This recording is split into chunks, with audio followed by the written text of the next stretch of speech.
te conhecer e prosseguir em te conhecer. É tudo que eu quero pra minha vida, Senhor. Graça e paz, irmãos, a paz do Senhor. Um bom dia, um bom sábado aí para os irmãos. Estamos dando início ao capítulo 1 da Epístola aos Efésios aqui na Igreja de Nova Vida em Porto da Pedra. Na aula passada nós vimos a introdução à carta aos Efésios. Lá a gente viu lá quem escreveu, quando escreveu, por que escreveu, de onde escreveu, o propósito pelo qual escreveu essa epístola. E hoje a gente está iniciando agora o capítulo 1. A gente está estudando agora o capítulo 1 da Epístola aos Efésios. Então vamos dar entrada direto no texto bíblico. Abre a sua Bíblia, por favor, em Efésios capítulo 1. Vamos lá. A gente vai ler, irmãos, do versículo 1 do capítulo 1 até o verso 14, tá? Para começar. Paulo, apóstolo de Cristo Jesus por vontade de Deus, aos santos que vivem em Éfeso e fiéis em Cristo Jesus. Graça a vós outro e paz da parte de Deus, nosso Pai, e do Senhor Jesus Cristo. Bendito Deus e Pai de nosso Senhor Jesus Cristo, que nos tem abençoado com toda sorte de bênçãos espirituais nas regiões celestiais em Cristo, assim como nos escolheu nele antes da fundação do mundo para sermos santos e irrepreensíveis perante ele em amor. Nos predestinou para ele, para a adoção de filhos, por meio de Jesus Cristo, segundo o beneplácito de sua vontade, para louvor da glória da sua graça, que ele nos concedeu gratuitamente no amado, no qual temos a redenção, pelo seu sangue, a remissão dos pecados, segundo a riqueza da sua graça, que Deus derramou abundantemente sobre nós em toda sabedoria e prudência, desvendando-nos o mistério da sua vontade, segundo o seu beneplácito que propuseram em Cristo, de fazer convergir nele, na dispensação da plenitude dos tempos, todas as coisas, tanto as do céu como as da terra. Nele, digo, no qual fomos também feitos herança, predestinados segundo o propósito daquele que faz todas as coisas conforme o conselho da sua vontade, a fim de sermos para o louvor da sua glória, nós, os que de antemão esperamos em Cristo, em quem também vós, depois que ouvistes a palavra da verdade, o evangelho da vossa salvação, tendo nele também crido, foste selado com o Espírito Santo da promessa, o qual é o penhor da nossa herança até o resgate da sua propriedade em louvor da sua glória. Vamos orar, irmãos? Amado Deus e Pai, em nome de Jesus, na Tua presença, estamos reunidos para estudar a Tua palavra, Senhor meu Deus, seja conosco, venha estar nos abençoando, venha estar abrindo os olhos do nosso entendimento para compreender a Tua Escritura, Pai, o professor é o Senhor, fala conosco, nos ensina a Tua palavra, Pai, é o que eu te peço e te agradeço, em nome de Jesus, Pai, amém, graças a Deus. Irmãos, aqui nesse capítulo 1, logo no início, Paulo ele começa a epístola assim: Paulo, apóstolo de Cristo Jesus por vontade de Deus, vírgula, apóstolo por vontade de Deus. Irmãos, Paulo aqui ele está dizendo que ele não foi chamado, ele não se auto-intitulava apóstolo. Paulo, ele não foi chamado apóstolo por vontade de homem algum, mas foi o próprio Deus que chamou ele para ser apóstolo. O Senhor Jesus Cristo, lá no caminho de Damasco, fez com que ele caísse, viesse ao chão, caísse, visse que ele estava errado, que ele não estava perseguindo só a igreja, estava perseguindo o próprio Senhor Jesus, tá? Então ele foi chamado, ele foi comissionado pelo próprio Senhor Jesus para ser apóstolo. Ele não se auto-intitulava apóstolo. Apóstolo, irmãos, é uma palavra de origem grega que significa enviado de Deus, mensageiro de Deus, tá? E o apóstolo aqui no Novo Testamento são os mensageiros de Deus, né? Para começar, aqueles 12 primeiros discípulos do Senhor Jesus, chamados para evangelizar o mundo antigo, a começar por Jerusalém, Judeia, Samaria, os confins da terra e todo aquele mundo antigo, e lançar a base doutrinária da igreja, que está alicerçada em Cristo Jesus, a pedra fundamental, a doutrina dos apóstolos, que é o alicerce da igreja, que é as colunas da igreja, e a pedra fundamental, o alicerce da igreja, a igreja, a doutrina da igreja, ela tem que estar fundamentada na nossa igreja, da igreja cristã, a igreja genuína, verdadeira, na doutrina dos apóstolos.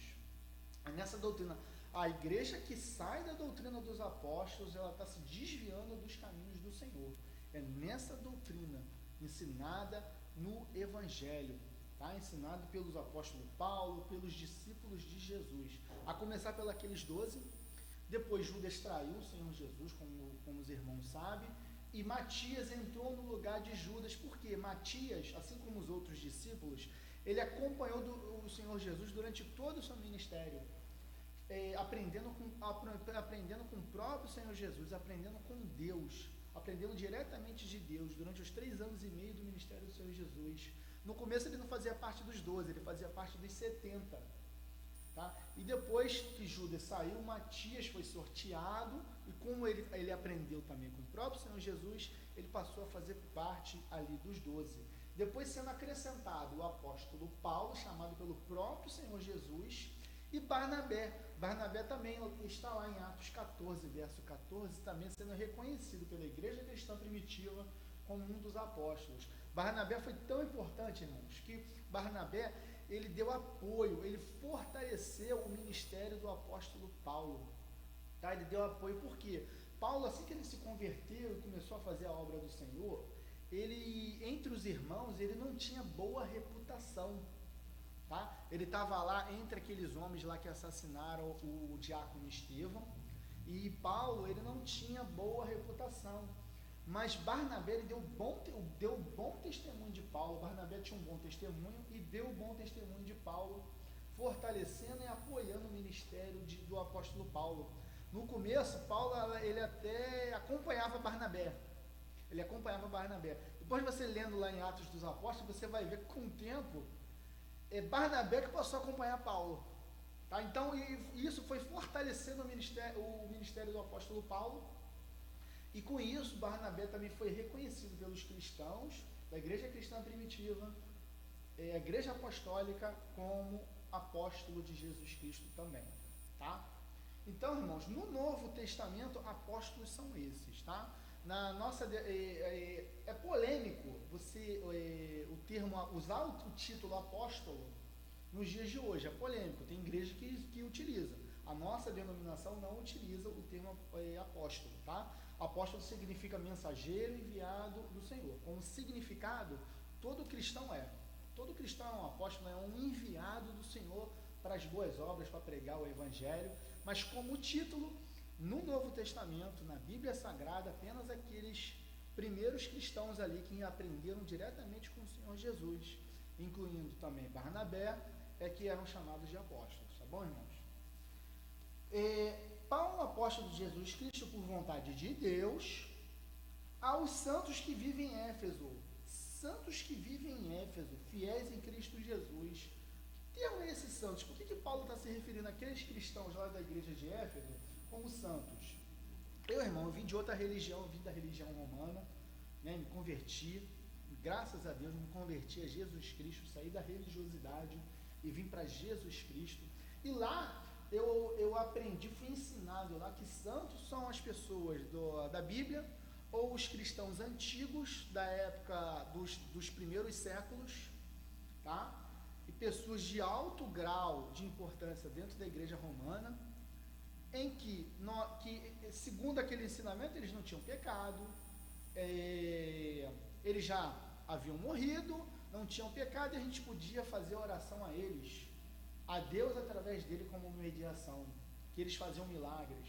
Tá? Mas quando tu vem para a palavra de Deus, e no protestantismo, nas igrejas evangélicas, a gente é estimulado a ler a palavra de Deus, a ler, graças a Deus aqui na nossa denominação, pastor Érico, pastor Guilherme, né? A gente é ensinado a ler a palavra de Deus, a meditar na palavra de Deus, a aprender com o próprio Senhor Jesus.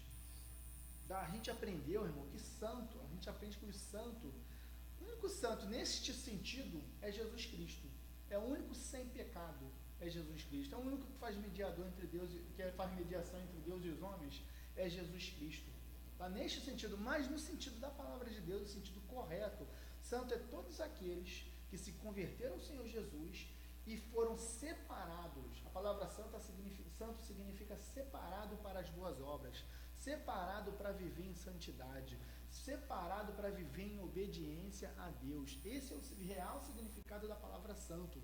Então, nesse significado, todos nós cristãos somos santos, porque foi para isso que nós fomos chamados, para vivermos em santidade, para vivermos em obediência a Deus, para desenvolvermos a nossa salvação em Cristo Jesus e nas boas obras do Senhor, para glorificar o nome de Deus, glorificar o nome do Senhor Jesus, tá? Então todos nós somos santos. Tanto é que Paulo está escrevendo, irmãos, para cristãos pecadores, mas não pecadores que vivem no pecado, tá? Homens que vivem no pecado, que pecadores todos nós somos, mas nós não vivemos no pecado uma vez que entregamos a vida para Jesus, tá? Está escrevendo para homens da igreja de Éfeso, tá? Estavam ali vivos e fazendo a obra de Deus, tá? Aos santos que vivem em Éfeso, os fiéis em Cristo Jesus. Verso 2: graça a vós outros e paz da parte de Deus, nosso Pai e do Senhor Jesus Cristo. Paulo está escrevendo para cristãos, irmãos, para a igreja de Éfeso, pessoas salvas que receberam o Senhor Jesus Cristo como seu único e suficiente Salvador. Que graça é essa aqui? Que a graça é o favor não merecido, o favor que nós não merecemos. Mas como ele está escrevendo já para a igreja, para pessoas salvas, assim como eu e você, nós somos salvos em Cristo Jesus, que nós recebemos o Senhor, o sacrifício na cruz do Senhor Jesus Cristo, ele foi perfeito para nos alcançarmos, tá? Se você crê no Senhor Jesus e vive essa fé, não é uma fé hipócrita, você é um salvo em Cristo Jesus. Então, essa graça aqui não é graça de salvação, essa graça aqui do verso 2 é a boa mão de Deus estendida para te abençoar, para abençoar esses cristãos e abençoar a nossa vida. Aí o que Paulo está desejando ele aqui na saudação: graça a vós outro e a paz. Que paz é essa, irmãos? Segundo o dicionário Aurélio, paz, segundo o mundo, é a ausência de guerra. Mas uma vez que, segundo a palavra de Deus, uma vez que a gente entrega a vida para Jesus, não tem mais ausência de guerra na nossa vida. A gente está em constante guerra contra o inferno, contra Satanás, porque Satanás ele quer nos destruir, ele quer tirar a gente do caminho do Senhor. Por isso que em Efésios 6, lá o apóstolo Paulo nos ensina a vestir toda a armadura de Deus para batalhar contra o inferno, tá? Então a gente está sempre em guerra. Então a paz não é essa. A paz aqui, irmãos, que é o fruto do Espírito. É um gominho lá daquela tangerina, é um gominho lá daquele fruto, né? Quais são os frutos do Espírito? Amor, alegria, paz, longanimidade, bondade, benignidade, mansidão, fé e domínio próprio. Os nove frutos do Espírito, tá? É um fruto só, mas que tem todos esses elementos e que o Espírito Santo nos reveste com o fruto do Espírito.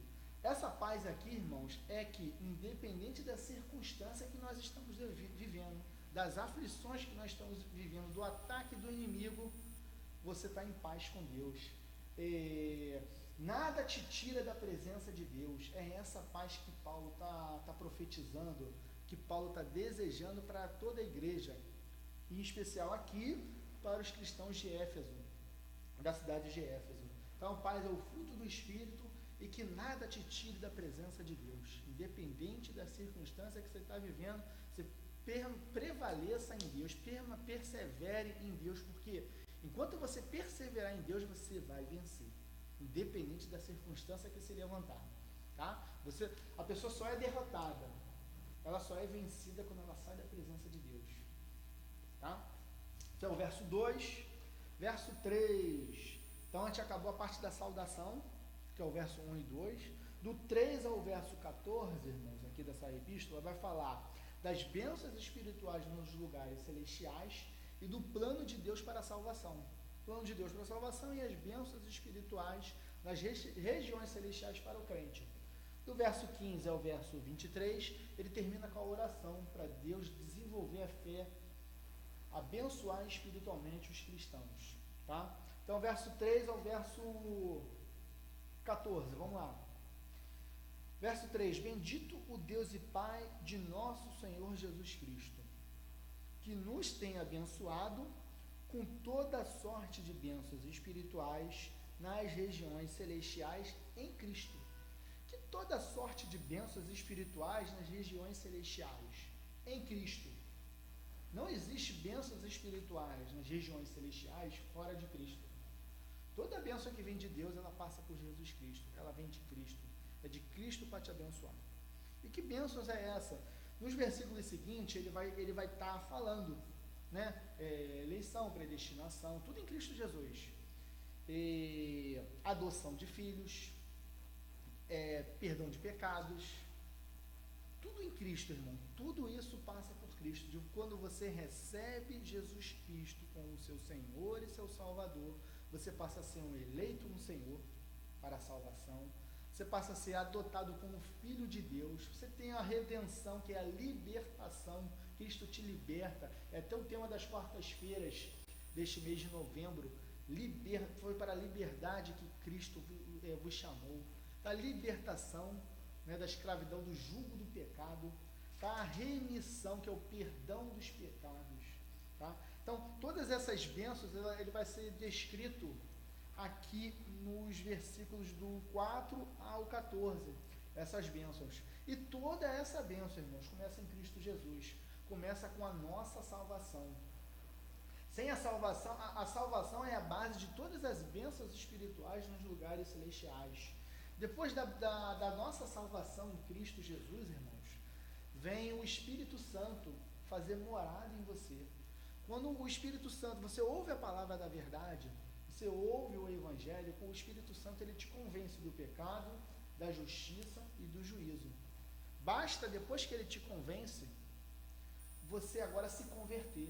Eu quero, Senhor Jesus, eu quero viver uma nova vida, eu quero ser uma nova criatura. Quando você recebe Jesus Cristo e resolve se converter, o Espírito Santo passa a fazer morada em você. E você passa a ser templo do Deus vivo. Você passa a ser templo do Espírito Santo. Então ele te fortalece para viver a nova vida em Cristo Jesus. Para você viver com o Senhor, ele te fortalece, te ajuda a vencer o pecado, a vencer o mal e a viver a nova vida em Cristo Jesus, que sem Espírito Santo ninguém consegue, irmãos. Tá? Então, o Espírito Santo vem fazer morada em você, uma outra bênção espirituais nos lugares celestiais. Por que nos lugares celestiais? Porque vem de Deus, vem do alto, tá? Vem do Altíssimo.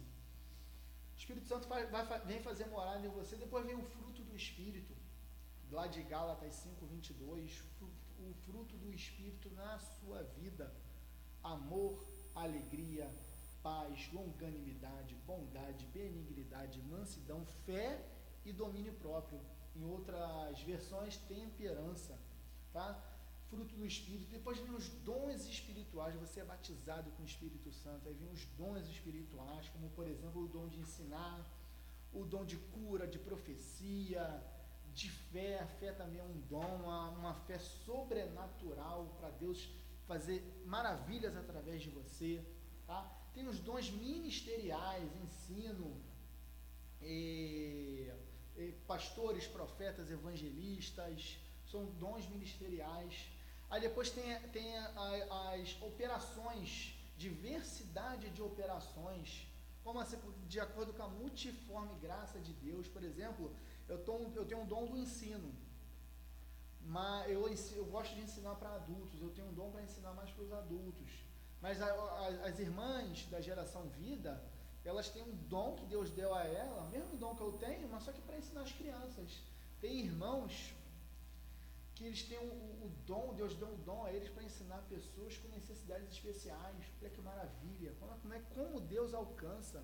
Tem irmãos, quando está sendo usado por Deus, é extrovertido. Então tem um alcance maior. É a palavra de Deus tendo um alcance da palavra de Deus. Multiforme graça de Deus. Tá? E tem o dom de evangelizar. Tem vários tipos de dons, cura. Tá? Então é o poder de Deus agindo através da sua vida. Isso são tudo bênçãos espirituais nas regiões celestiais, porque vem de Deus. Verso 4. Assim como nos escolheu nele nos escolheu nele quem? Em Cristo Jesus. A escolha de Deus pela nossa vida passa por Cristo Jesus. Não existe um salvo que não tenha recebido Cristo Jesus. Passa por Cristo Jesus. Assim como nos escolheu nele antes da fundação do mundo, vírgula. Quem foi que foi escolhido antes da fundação do mundo, irmãos? Paulo, é bom você ver a aula 1 que vai falar da introdução. Paulo escreveu essa epístola para a igreja, ele não escreveu para uma pessoa. Essa epístola não é a epístola de Paulo a Timóteo, não é a epístola de Paulo a Tito, não é a epístola de Paulo a Filemão. Paulo está escrevendo aqui para a igreja. Ele está dizendo que Deus escolheu a igreja em Cristo Jesus antes da fundação do mundo. Escolheu a igreja para ser o povo dele que vai herdar a salvação, vai ser chamado filhos de Deus. Escolheu a igreja para ser a noiva de Cristo. Isso é um grupo de pessoas que ele vai chamar de povo dele, povo santo, separado para as boas obras, para levar o bom nome de Deus, para levar o nome do Senhor Jesus Cristo. Então, a igreja, ela foi predestinada para a salvação, ela foi eleita e escolhida em Cristo Jesus. Quando? Antes da fundação do mundo. Deus já sabia que haveria, que ele ia fazer o homem ia cair, mas ele de antemão já preparou o resgate desse homem, do ser humano em Cristo Jesus. E chamou o povo dele de igreja e resgatou para ser a noiva do Cordeiro, a noiva de Cristo. Não existe noiva, irmãos, sem um noivo. A noiva, ela tem que receber um noivo, que é Cristo Jesus, para haver o casamento e ela ser salva, tá? Assim como nos escolheu nele, em Cristo Jesus, quem? A igreja, antes da fundação do mundo, para sermos santos, irrepreensíveis perante ele em amor, em Cristo Jesus. Nos predestinou, quem? A igreja, tá? Toda a igreja de Éfeso, a nossa igreja, nos predestinou para ele, para a adoção de filhos, outra bênção espiritual, eleição, predestinação, adoção de filhos. Em Cristo Jesus nós somos adotados como filhos de Deus. João 1, verso 11 e 12, ele veio para o que era seu, mas os seus não receberam.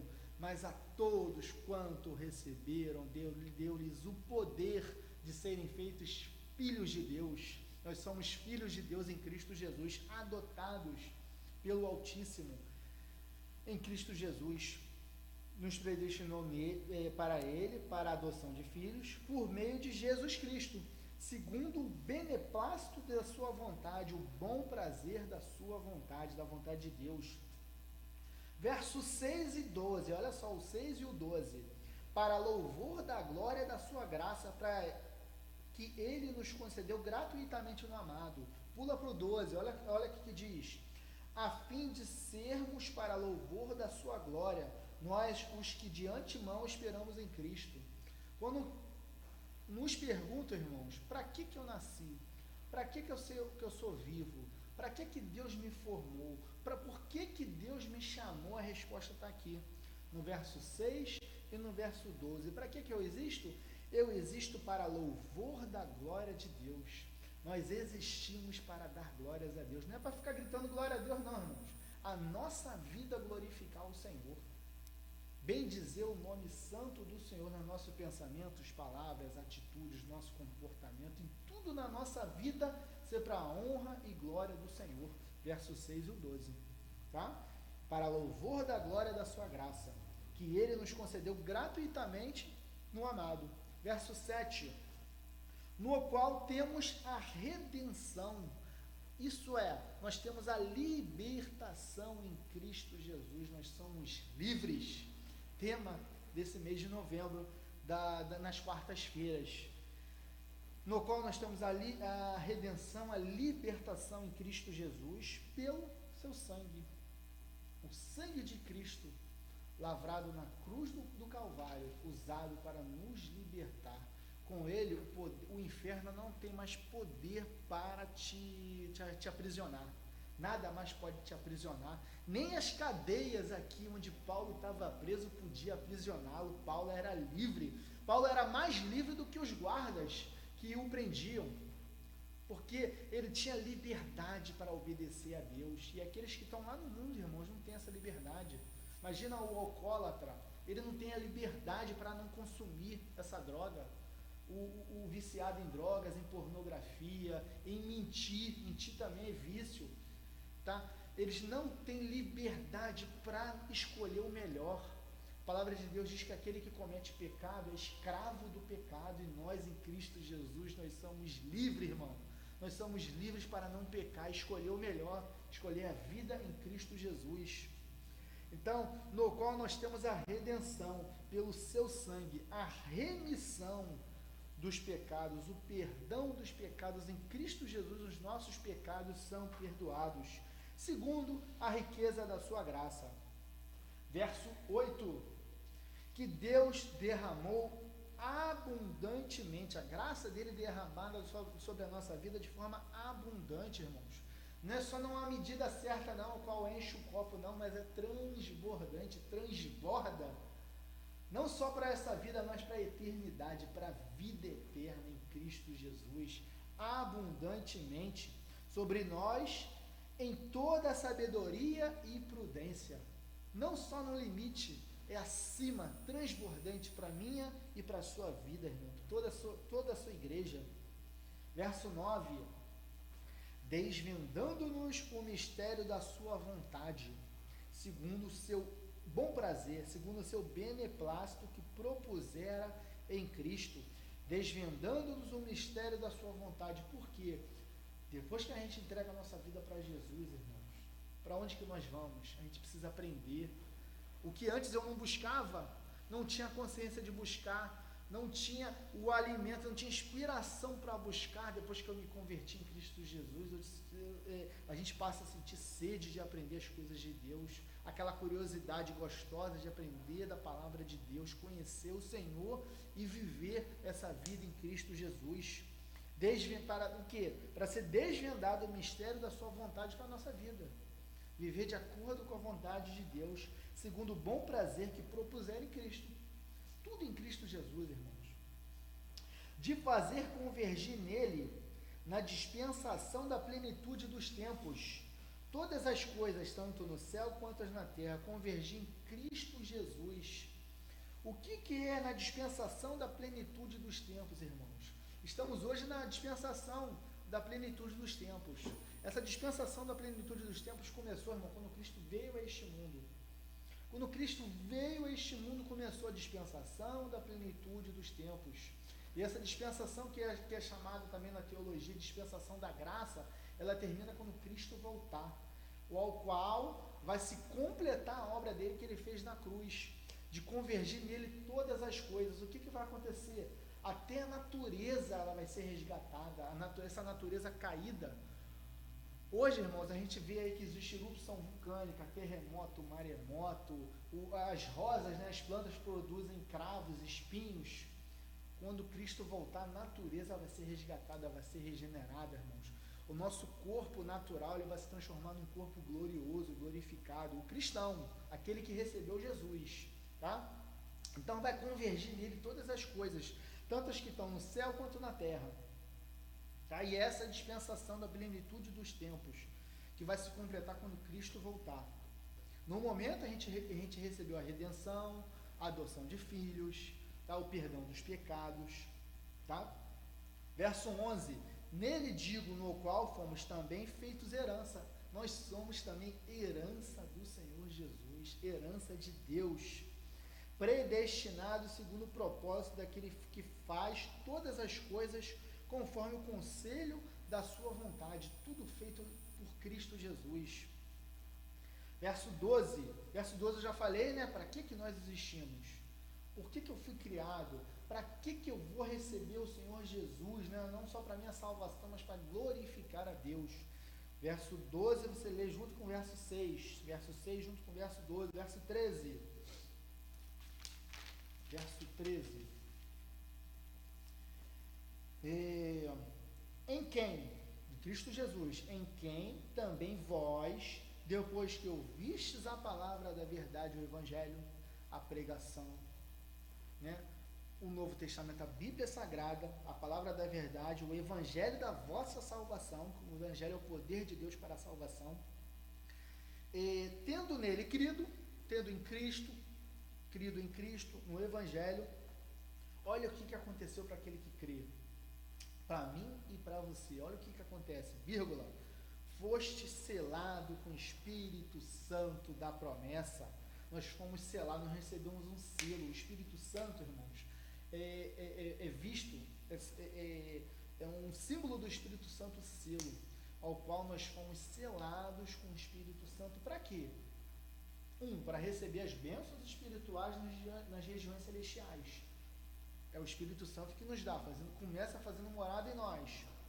O qual é o penhor, isso é a garantia, verso 14. O qual é o penhor, é a garantia da nossa salvação. Você quer saber se você é salvo? Se você tem um Espírito Santo fazendo morada em você, você é um cristão, você é salvo em Cristo Jesus. Qual é a nossa herança? O penhor da nossa herança, a garantia da nossa herança, até o resgate da sua propriedade. Nós não somos propriedade do Senhor. Quando Cristo voltar, todos aqueles que têm o Espírito Santo habitando, vai ser resgatado em louvor da glória de Deus. Márcio, mas eu não sei se eu tenho o Espírito Santo, irmãos.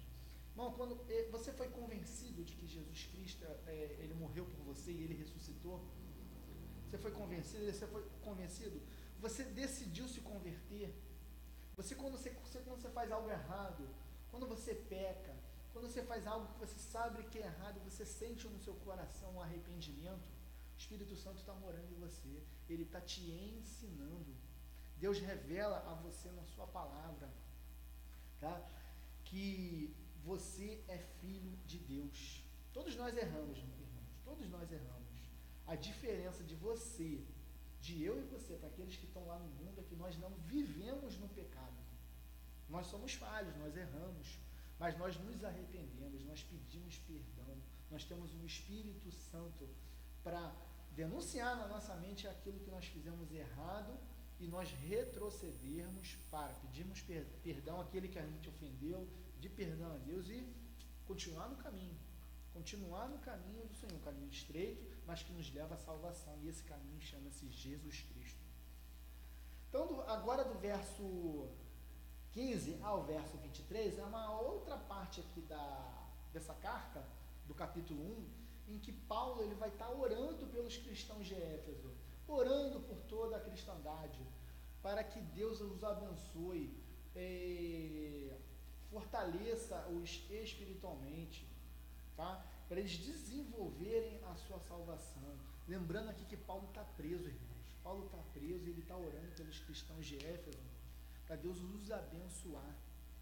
Paulo, a gente pode pensar, Paulo está precisando tanto de bênçãos, né? Ser livre, ser próspero. Embora Paulo era próspero, o ministério de Paulo era muito próspero, a ponto dele estar preso e a carta dele, irmãos, viajar o mundo todo antigo, chegar até a comunidade cristã em Éfeso e toda aquela região circunvizinha ali, e até hoje aqui, 2020, Porto da Pedra, o ministério de Paulo é muito próspero, continua sendo próspero até os dias de hoje, o ministério de Paulo, tá? Paulo está preso, mas ele está orando pelos cristãos de Éfeso. Então, vamos ver aqui do verso 15 ao verso 23. Por isso, olha o verso 15. Por isso também eu, tendo ouvido a fé que há entre vós no Senhor Jesus e o amor para com todos os santos, não cesso de dar graças por vós, fazendo menção de vós nas minhas orações. Paulo está orando por eles. E Paulo ouviu, lá na cadeia, lá em Roma, né? Tíquico está dando informações para Paulo a respeito dos cristãos de Éfeso e dos cristãos de Colosso. Ouvindo a fé deles, irmãos, era popular, era conhecida naquele mundo antigo. Como é que você sabe quando uma pessoa tem fé? Deus, ele ora para o nosso coração e ele sabe que você tem fé. Mas e eu? Como é que eu sei que determinada pessoa tem fé? A gente estudou lá em Tiago. O que a gente estudou lá em Tiago? O capítulo 2, o diácono Gilberto deu um baita de uma aula, Deus usou ele tremendamente. A fé, ela é evidenciada evidenciada onde? Qual é a evidência da nossa fé? Nas obras. Então, a fé é evidenciada nas obras. Então, a fé deles era conhecida o que? Nas obras, a caridade, o amor que eles desenvolviam pelos santos, a persistência em seguir o Senhor, mesmo eles sendo perseguidos, sofrendo grande perseguição pelos judeus, pelo Império Romano. É natural a igreja ser perseguida, porque os valores da igreja, os valores de Cristo que carregam conosco, vai de encontro aos valores deste mundo. Então tem a perseguição natural, e tem essas perseguições extras aí do Império Romano e dos judeus nessa época, outras religiões, outras doutrinas que vão perseguir, né? Os gnósticos, tem os nicolaítas que vão perseguir, tá? Então, irmãos, mas eles persistiam e isso era visto. Então Paulo fala aqui, por isso também eu, tendo ouvido a fé que há entre vós no Senhor Jesus e o amor também era evidenciado, o amor uns pelos outros, o amor cristão para com todos os santos, tá? O amor deles, não cesso de dar graça por vós. Isso é, irmãos, como eu falei na última aula, essa igreja aqui tinha entre 10 e 12 anos de existência. Aqui, o amor e a fé dos cristãos de Éfeso era evidente, era visto, tá? E aqui também era visto, irmãos, que era uma igreja extremamente ortodoxa, isso é, vivia de acordo com a doutrina do apóstolo Paulo, assentada sobre a pedra fundamental que é Jesus Cristo. Então elas combatiam as heresias. Lá no livro de Apocalipse, 35 anos depois, o amor tinha esfriado. A perseguição, irmãos, eles tinham deixado a perseguição esfriar o amor deles. E isso não pode acontecer. A gente não pode se desviar, também por se desviar dos caminhos do Senhor, se desviar da palavra. Então a gente tem que perseverar nos caminhos do Senhor. E se está tendo perseguição, significa que a gente está no caminho certo. Porque o mundo não vai nos perseguir se a gente estiver de acordo com o entendimento deles, de acordo com a cultura do mundo. O mundo não vai nos perseguir. Mas se estiver contrário à cultura desse mundo, se estivesse vivendo os caminhos do Senhor, aí vai ter perseguição. Mas a perseguição significa que a gente está no caminho correto, no caminho do Senhor Jesus. Então, eles acabaram esfriando. E lá no livro de Apocalipse, isso é denunciado, tá? Lembrando que dentro da história da igreja, a igreja de Éfeso, lá no livro de Apocalipse, equivale à igreja apostólica. Cada igreja ali, aquelas 7 igrejas, é vista como um período da história da igreja, até os dias de hoje. E a igreja de Éfeso é equivalente à igreja apostólica, a igreja cristã primitiva, em que no início era abundante no amor, depois se desviou, e ela era extremamente ortodoxa, ela estava assentada na doutrina dos apóstolos, tá? Que é o correto de nós estarmos. Verso 16: não cesso de dar graças por vós, fazendo menção de vós nas minhas orações, mesmo Paulo estando preso, Paulo orando por eles, porque quando a gente é um instrumento de Deus para abençoar uma vida, a bênção de Deus passa por você e te abençoa também. Tanto é que o ministério de Paulo era extremamente próspero. Verso 17: para que o Deus de nosso Senhor Jesus Cristo, de sabedoria e de revelação no pleno conhecimento dele, iluminando-os os olhos do vosso coração, para saberdes qual é a esperança do seu chamamento, qual é a riqueza da glória da sua herança nos santos. Onde que isso aqui é revelado, irmãos? O conhecimento de Deus, a sabedoria, a revelação, para saberdes a esperança do nosso chamamento, para que nós fomos chamados, para que nós existimos, para que nós somos chamados, tá? A operação de Deus na nossa vida é como na palavra. Quando a gente lê a palavra, a gente vai buscar conhecimento em Deus, é onde? Na palavra. Lendo a palavra, estudando a palavra, meditando na palavra de Deus, buscando aqueles que têm mais conhecimento, têm mais intimidade com Deus do que nós, conhecimento das coisas de Deus. E, claro, sempre vindo aqui na palavra, como crente, bons crentes bereando, para ver se aquilo ali procede, tá bom? Então, verso 19, a qual a suprema grandeza do seu poder para com os que cremos, isso é, nós, segundo a eficácia da força do seu poder. Olha a força do poder de Deus, hein? O qual exerceu ele em Cristo, ressuscitando-o dentre os mortos e fazendo-o sentar à sua direita nos lugares celestiais.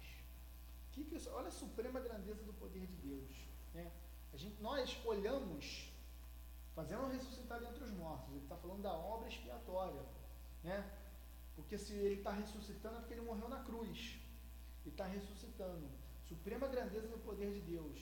A gente olha para a criação, a gente olha para o universo, né, que parece infinito, olha para as estrelas, criação de Deus, o Sol, né, outros sistemas solares, aqui a terra, o mar, a natureza, as florestas, a diversidade biológica, fauna, flora, né, e a gente fica maravilhado. Mas se a gente for lá em Gênesis 1, a gente vê que Deus fez isso pelo poder da palavra. A palavra a gente sabe que é Jesus, né? No princípio era o verbo estava com Deus e o verbo era Deus. Pelo poder da palavra, o simples poder da palavra, Deus falou e tudo se fez, tudo se criou, né? Mas para me resgatar, irmãos, para te resgatar, nos resgatar dos nossos pecados, para nos salvar, nos tirar do império das trevas e nos transportar para o reino do Filho do seu amor, não foi pelo poder da palavra que Deus fez isso lá, foi lá na cruz, foi preço de sangue. Cristo sangrou, ele deu a sua vida por mim e por você, mas ele ressuscitou, ele venceu a morte para que venhamos em Cristo Jesus vencer também. Então, na hora de nos resgatar, ele suou sangue, ele deu a sua vida por nós, mas na hora de fazer toda a sua criação, pelo poder da palavra, haja luz, haja, e tudo se fez, mas para nos resgatar, ele deu a sua vida, e venceu a morte, ressuscitou, o qual, né, exerceu em ele, em Cristo, ressuscitando dentre os mortos, fazendo-o sentar à sua direita nos lugares celestiais, intercedendo por mim e por você, fazendo mediação. 21, nos lugares celestiais, acima de todo principado, de toda potestade, poder e domínio, e todo nome que se possa referir, não só no presente século, mas também no vindouro. Cristo está acima de tudo. O inferno não tem poder sobre a sua vida. Se você entregou a sua vida para Jesus, Cristo está acima. Você é propriedade exclusiva de Cristo Jesus. Você é propriedade exclusiva de Deus, e o inferno não tem poder sobre você. Nenhum principado, nenhum domínio, nenhuma potestade. Você agora, o inferno não tem poder sobre você. E a carta aos Efésios vai falar isso, capítulo 6, revestivos de toda a armadura de Deus.